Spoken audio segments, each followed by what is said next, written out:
నవ్య ఇలా అడుగుతున్నారు, మా ఇంట్లో నూనెకు బదులుగా నెయ్యి వాడదాం అనుకుంటున్నాం. ఇలా వాడటం మంచిదేనా? ఒకవేళ వాడగలిగితే రోజులో ఎంత నెయ్యి వరకు తీసుకోవచ్చు తెలియజేయండి.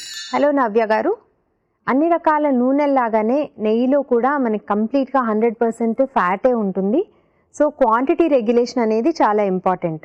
అండ్ నెయ్యిలో అన్ని రకాల యానిమల్ ఫ్యాట్స్ లాగానే కొలెస్ట్రాల్ కంటెంట్ కూడా ఎక్కువ ఉంటుంది. కాబట్టి ఇంట్లో వాళ్ళ హెల్త్ కండిషన్ని బట్టి కూడా మనము నెయ్యి వాడాలా లేకపోతే ఆయిల్ వాడాలా అనేది చూసుకోవాలి.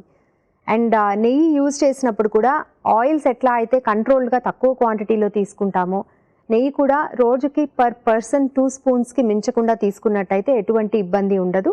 అండ్ కుకింగ్ కూడా నెయ్యి చాలా అనువైన ఫ్యాట్ అని చెప్పొచ్చు.